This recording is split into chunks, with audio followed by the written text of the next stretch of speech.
Hello everyone.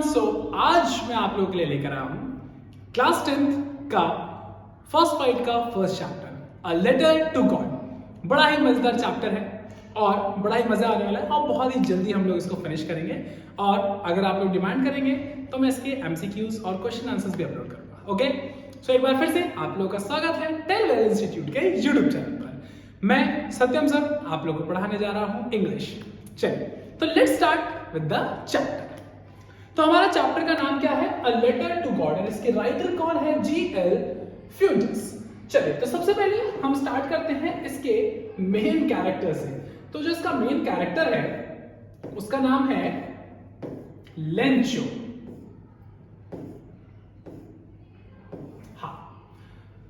इसका main character है उसका नाम है लेंचो, और ये पूरी स्टोरी जो है वो लेंचो मतलब उसका एक मेन कैरेक्टर है। सारी चीजें जो है वो लेंचो के आसपास चलेगी। तो हम लोग पढ़ते आ जाओ, बड़ा मजा आने वाला है चैप्टर में। The house the only one in the entire valley set on the crest of the low hill. From this height, one could see the river and the field of ripe corn dotted with the flowers that always promise to good harvest. तो जैसा कि आप देख पा रहे होंगे, मैं आप लोगों को वर्ड टू वर्ड मतलब कि स्टोरी नॉट ओनली मैं एक्सप्लेन कर रहा हूं बल्कि मैं आपको वर्ड टू वर्ड पढ़ के बताने वाला हूं। तो यहाँ पर सबसे पहले आता है हमारा एक क्वेश्चन भी बनता है कि वेयर इज लेंचोज हाउस। तो लेंचो का जो हाउस था वो कहाँ था? वैली पर, मतलब क्रेस्ट ऑफ वैली। अगर आपके पास एक क्वेश्चन आता है तो क्रेस्ट ऑफ वैली पर था, जहां से वो आराम से नीचे अपने फील्ड को देख सकता था, जो उसकी राइट कॉर्न जो थे वहां पर उनको देख सकता था।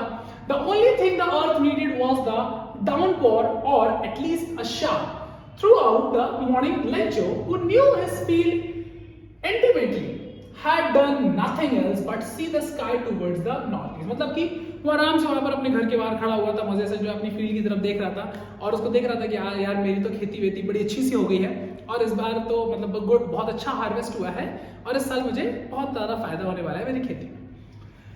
Now we're really going to get some water, women. The women who was preparing super replied, yes, God willing.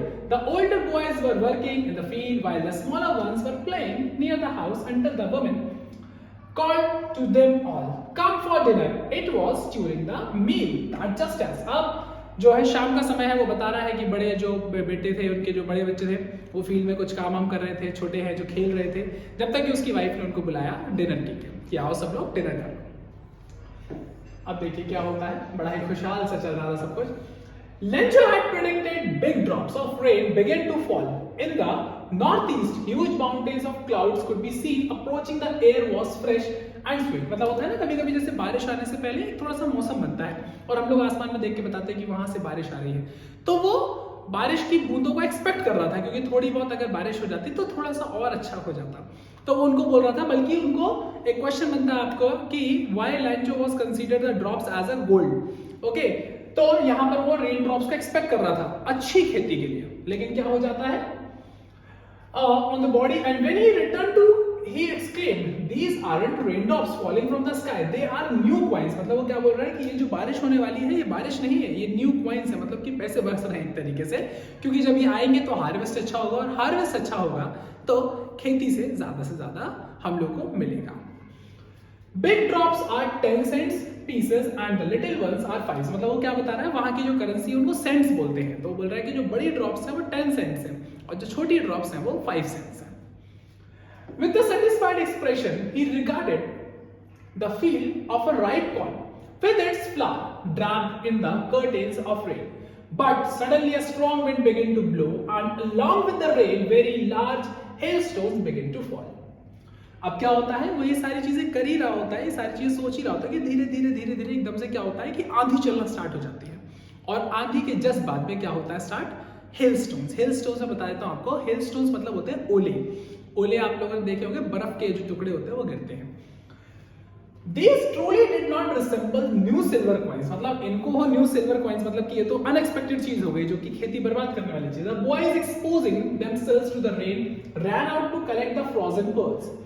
It's really getting bad now, exclaimed the man. I hope it passes quickly। It did not pass quickly for an hour। The hail rained on the house, the garden, the hillside and the cornfield, on the whole valley। तो पहले उसने सोचा कि चलो ठीक है, अगर गिर भी रहे तो जल्दी से खत्म होकर चले जाए, मेरी खेती बच जाएगी, लेकिन नहीं, ऐसा नहीं हुआ।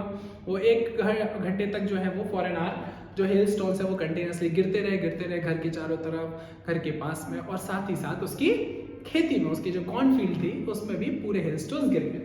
द फील्ड वाज वाइट, पूरी तरह से जैसे ही तो सारी की सारी खेती बर्बाद हो गई, पूरे के पूरे पे क्या हुआ, हेल स्टोन, मतलब कि ओले बिछ गए, मतलब पूरी तरह से एक वाइट फील्ड दिख रही थी।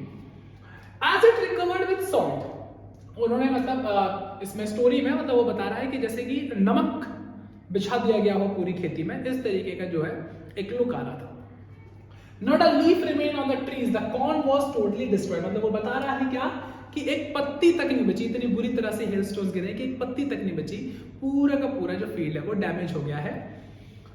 The flowers were gone from the plants. Lencho's soul was filled with sadness. When the storm had passed, he stood in the middle of the field and said to his sons, "A plague of locust would," ये Lencho भाई साहब है, field के बीच में खड़े हुए, "have left more than this." वो जब पूरा ये सब कुछ खत्म हो गया तो लेंचो जो है वो फील्ड के बीच में पहुंचा और अपने बच्चों से बोला कि इससे ज्यादा तो लॉकस्ट मतलब होते हैं बोलते हैं कीड़े, छोटे छोटे कीड़े जो खाते हैं, तो बोल रहे हैं कि इससे ज्यादा तो वो छोड़ जाते हैं, ये तो पूरा बर्बाद ही कर गया हमको। Then after this hail has left nothing this year, we will have no corn.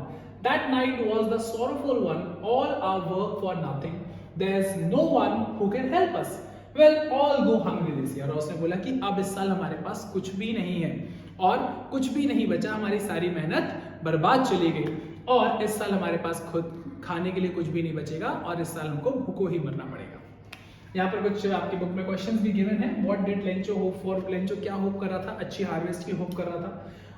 Why did, ये सारी चीजें हम लोग एनसीईआरटी सॉल्यूशन जब करेंगे इस चैप्टर के तो मैं आपको बता दूंगा, अभी चैप्टर के बीच में हम इसको डिस्कस नहीं करते हैं, अदरवाइज हमारी रिदम जो है वो डिस्टर्ब हो जाएगी। But in the heart of all who lived in that solitary house in the middle of the valley, that there was a single hope, help from God. लेकिन सबके मन में, जैसे हमारे सबके मन में भी होता है, जब हमारे साथ कुछ गलत होता है तो हम क्या सोचते हैं, बस अब भगवान का भरोसा है, भगवान जैसा करेगा वैसा होगा। तो हर किसी के मन में मतलब एक होप थी क्या कि यार भगवान सब देख रहा, हो सकता है भगवान सब ठीक करेगा। तो यही उसके घर में भी थी, सब लोग सॉरोफुल मतलब कि बहुत दुख में थे, लेकिन उनको भगवान पर भरोसा था। Don't be so upset, even though this seems like a total loss. Remember, no one dies of hunger. That's what they say. No one dies of hunger. Although that night Lencho thought only of his one hope, the help of God, whose eyes has been instructed, see everything, even what is deep in one's conscience. So अब उस रात में सिर्फ Lencho के मन में एक ही चीज चल रही थी, क्या भगवान हमारी मदद कैसे करेंगे। ओके, भगवान तो वो है जो सब जानते हैं, वो तो सबकी नैया पार लगाते हैं, वो भी जानते हैं जो किसी के मन में है, जो वो बोलता नहीं है, तो वो मेरी भी हेल्प करेंगे। Then after Lencho was an ox of a man, working like an animal in the field, but still he knew how to write. The following Sunday at daybreak he began to write a letter which he himself would carry to town and place in the mail. It was nothing less than a letter to God. तो मतलब यहाँ पर बताया गया है कि Lencho जो है वो एक मतलब बैल की तरह था, वो खूब फील्ड में काम करता, फार्मर था, लेकिन फिर भी उसको लिखना पढ़ना आता था। तो उसने क्या किया, एक संडे मॉर्निंग को वो क्या हुआ, उसने एक लेटर लिखा, और वो लेटर क्या था, लेटर टू गॉड, मतलब कि वो भगवान को एक चिट्ठी लिख रहा था। God, he wrote, if you don't help me, my family and I will go hungry this year. उसने यहाँ पर क्या लिखा लेटर में कि अगर आप हमारी मदद नहीं करते हैं तो मैं और मेरा परिवार इस साल भूखों मर जाएगा। I need 100 pesos. पेसोस जो है वो एक करेंसी है, वहां की करेंसी जहां पर लेंचो रहता है, जैसे हमारे यहाँ की रुपीस है, इसी वहां की करेंसी। मुझे 100 पेसोस, 100 पेसोस चाहिए, in order to sow my field again and to live until the crop comes because the hailstorm. तो वो बोल रहा है क्या, मुझे 100 पेसोस क्यों चाहिए, ताकि दोबारा से मैं बीज बो सकूं, दोबारा से खेती कर सकूं, साथ ही साथ जब तक खेती नहीं होती है तब तक अपने परिवार का भरण पोषण कर सकूं, इसके लिए मुझे जो है 100 पेसोस चाहिए। He wrote to God on the envelope, put the letter inside, and still troubled, went to town at the post office. He placed a stamp on the letter and dropped it into the mailbox. उसने post card को जो है place किया, उस पर stamps लगाए। Stamps आपको पता होंगे ना, जो पोस्ट ऑफिस में मिलते हैं, 5 रुपए का स्टैम्प, 10 रुपए का स्टैम्प अकॉर्डिंग टू, और उसको मेल बॉक्स में, मतलब कि जो लेटर बॉक्स होता है उसमें डाल दिया। One of the employee who was a postman and also helped at the post office went to his boss, laughing heartily, and showed him the letter to God. Never in his career as a postman had he known that address. The postmaster, a fat, amiable fellow, also broke out laughing. अब क्या होता है कि एक postman वो अपने boss के पास जाता है हंसता हुआ, खूब हंसता हंसता, मतलब एकदम मजाक वाली बात कि मैंने अपनी जिंदगी में इस एड्रेस पे कोई लेटर जाते हुए या आते हुए नहीं देखा है। उसने अपने बॉस को दिया, और बॉस भी जो होता है एक फैट एमिएबल मैन होता है। आपके पास क्वेश्चन आ जा सकता है, तो फैट एमिएबल मतलब मोटा सा, ताजा सा, एकदम बढ़िया सेठ टाइप का इंसान, वो भी हंसने लगता है। But almost immediately he turned serious and tapping the later on his desk, commented. अब एकदम से हंसते हंसते हंसते वो जो बॉस होता है वो थोड़ा सीरियस हो जाता है, और क्या सोचता है, What faith! I wish I had the faith of the man who wrote this letter, starting up a correspondence with God. और उसने बोला कि यार ठीक है, चलो हंसी वाली बात है कि एक ऐसा एड्रेस डाला हुआ है जो गॉड का है, जो पॉसिबल नहीं है, मतलब एक तरीके से प्रैक्टिकल नहीं है। लेकिन यार अगले आदमी की तुम मतलब एक थिंकिंग देखो, उसका भरोसा देखो, उसका फेथ देखो कितना है भगवान पर, कि उसने लेटर लिखा है। So, in order to not to shake the writer's faith in God, the postmaster came up with an idea. Answer the letter, but when he opened it, it was evident that to answer it he needed something more than goodwill. तो उसने बोला कि नहीं यार, भगवान को letter लिखा है और अपन को उसका जो फेथ है, उसका जो भरोसा है, उसे मेंटेन रखना पड़ेगा। तो अपन एक काम करते हैं, इसका रिप्लाई करते हैं। लेकिन जब उसने लेटर को खोला तो वो क्या देखता है कि रिप्लाई करने के लिए सिर्फ इमोशंस की जरूरत नहीं है, उसे तो पैसे चाहिए रिप्लाई में। ओके, इंक और पेपर अकेले से काम नहीं चलेगा। But the stuck to his resolutions he asked for money from his employees. He himself gave part of his salary, and several friends of his were obliged to give something for an act of charity. तो उसने अपने जो, उसके पास तो इतने पैसे थे नहीं कि वो 100 पैसे दे सके, तो उसने क्या किया कि अपने सारे एम्प्लॉइज से पैसे जो है इकट्ठे किए और अपनी भी सैलरी का कुछ पार्ट जो है वो उसने दिया, और सभी लोगों ने किया कि चलो यार एक चैरिटी के तौर पर हम भी दे देते हैं, ताकि एक इंसान का घर चल जाए और उसका जो भरोसा है भगवान पर वो बना रहे। आपके पास क्वेश्चन आ सकता है कि how do he manage the money, तो आप बता सकते हैं he take the money from his employees and also gave the part of his salary to the for the sake of charity and all. Then after, it was impossible for him to gather together the 100 pesos, so he was able to send the farmer only a little more than half. He put the money in an envelope addressed to Lencho and with it a letter containing only a single word as a signature, God. अब देखिए पूरे 100 पैसे तो वो लोग इकट्ठे कर नहीं पाए, तो उन्होंने क्या किया कि जितना हो पाया, मतलब कि आधे से भी ज्यादा पैसा जो है उन्होंने इकट्ठा करके उसमें डाला, और उस पर जो है लेंचो का एड्रेस लिखा, और वहां पर सिर्फ कुछ भी ना लिखकर उन्होंने सिर्फ एक साइन कर दिया, गॉड। ये वही एनसीईआरटी सॉल्यूशंस है, हम बाद में करेंगे। The following Sunday Lencho came a bit earlier than usual to ask if there was a letter for him. It was a postman himself who handed the letter to him, while the postmaster, experiencing the contentment of a man who has performed a good deed, looked on from his office. तो अब क्या होता है कि उस दिन थोड़ा सा वो जल्दी आ जाता है लेंचो और पूछता है कि मेरे नाम का कोई लेटर आया क्या। तो पोस्टमास्टर उसको बोलता है कि हाँ, पोस्टमैन जो होता है वो उसको देता है, हाँ आपके नाम का लेटर आया। और पोस्टमैन वहां पर खड़े होकर सरप्राइजिंगली देखता है कि यार इसका रिएक्शन तो देखिए, भगवान का लेटर आया भाई, वैसे ही लोग खुश हो जाते हैं, और भगवान का लेटर आने पर मतलब भगवान ने रिप्लाई कर दिया, ये बहुत बड़ी बात है। तो यार ये तो अच्छी बात, अब देखते हैं उसका रिएक्शन क्या है। तो वो वहां खड़े होकर देख रहा होता है, पोस्टमास्टर अपने ऑफिस से देख रहा होता है। Lencho showed not the slightest surprise on seeing the money. उसको 1% भी सरप्राइज नहीं था, मतलब उसको तो ये था कि भगवान है, अपन ने तो लेटर लिखा है, भेजेंगे पैसे, क्या दिक्कत है। वो बिल्कुल भी सरप्राइज नहीं था, मतलब ये लोग बड़ी अजीब सी बात थी। सच वाज हिज कॉन्फिडेंस, उसका कॉन्फिडेंस था कि मतलब अपन ने लेटर लिखा है, मतलब पैसा आएगा, बात खत्म। But he became angry when he counted the money.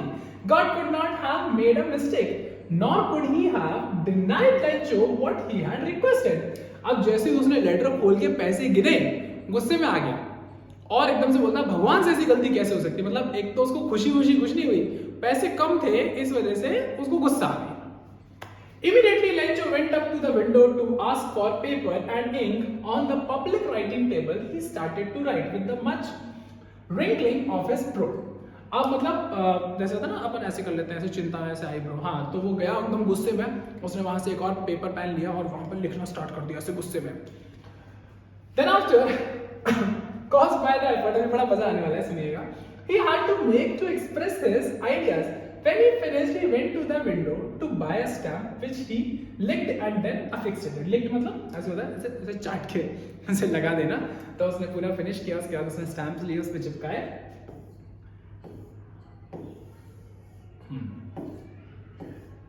The envelope with a blow of his fist. The moment the letter fell into the mailbox, the postmaster went to open it. It said, "God." अब जैसे क्या हुआ कि जैसे उसने वो letter जो है वो उसमें मेल बॉक्स में डाला, मतलब कि पोस्ट ऑफिस में डाला उसमें, तो फटाफट जो पोस्ट मास्टर उसने कहा, देखें भाई क्या लिखा है इसमें यार. God of the money that I asked for only 70 pesos reached me. उसने लिखा कि देखो गॉड, जो पैसे मैंने तुमसे मांगे थे उसमें सिर्फ 70 pesos मेरे तक आए. But don't send me the rest since I need it very much. उसने बोला जैसा है, बाकी के जो बचे हुए पैसे वो भेजो जल्दी से, क्योंकि मुझे बहुत जरूरत है. But don't send it to me through the mail because the post office employees are a bunch of crooks. Last में नाम लिख दे लेंचो. और क्या लिख रहा है कि एक काम करना, अगली बार जो पैसे हैं वो ये बैंक वालों से मत भेजना, सॉरी ये पोस्ट ऑफिस वालों के थ्रू मत भेजना, क्योंकि एक्चुअल में ये लोग चोर हैं. तो ये लेंचो की फीलिंग थी, और यहीं पर जो है चैप्टर हमारा खत्म हो जाता है. तो मतलब भलाई का तो जमाना ही नहीं रहा एक तरीके से. एक तो बेचारों ने जैसे तैसे इकट्ठे करके 70 pesos दिए, और लास्ट में उनको क्या सुनने को मिला कि वो लोग बंच ऑफ क्रोक्स है. तो what do the Lencho call to the post office employees. तो अगर आपका क्वेश्चन आता है तो आप लिखेंगे द बंच ऑफ क्रोक्स, मतलब कि ये सब चोर हैं, धोखे वाले हैं, इनके थ्रू पैसे बिल्कुल मत भेजिएगा. चलिए, सो ये हमारे पास कुछ एनसीईआरटी सॉल्यूशंस है. इसके लिए मैं अलग से एक वीडियो बनाऊंगा जो आप लोग मेरे नेक्स्ट वीडियो में देखेंगे, और उसके लिए आप लोगों को नेक्स्ट वीडियो जाकर देखना पड़ेगा अगर आपको एनसीईआरटी सॉल्यूशंस चाहिए प्रॉपर. तब तक के लिए अगर आप लोगों ने चैनल को नहीं सब्सक्राइब किया है, प्लीज़ चैनल को सब्सक्राइब कर लीजिए, बेल आइकन प्रेस कर दीजिए. अभी आप लोग के बाकी के इंग्लिश के सेशंस जैसे कि मैंने नहीं लिए थे, अब मैं आपके इंग्लिश के चैप्टर्स को अपलोड करूँगा, और कोशिश करूँगा कि मैं इंग्लिश के चैप्टर्स को जितना ब्रीफ में समझा सकूँ उतना समझाता हूँ. इन केस अगर आपको चैप्टर से रिलेटेड कोई भी प्रॉब्लम आती है, या आपको कोई भी एक ऐसा स्ट्रेंजा या कोई पैराग्राफ नहीं समझ में आता है, प्लीज़ कमेंट बॉक्स में डालिए. I will definitely solve the problem और shoot the another video for you. Okay, thank you very much and keep watching टेलवेल यूट्यूब चैनल.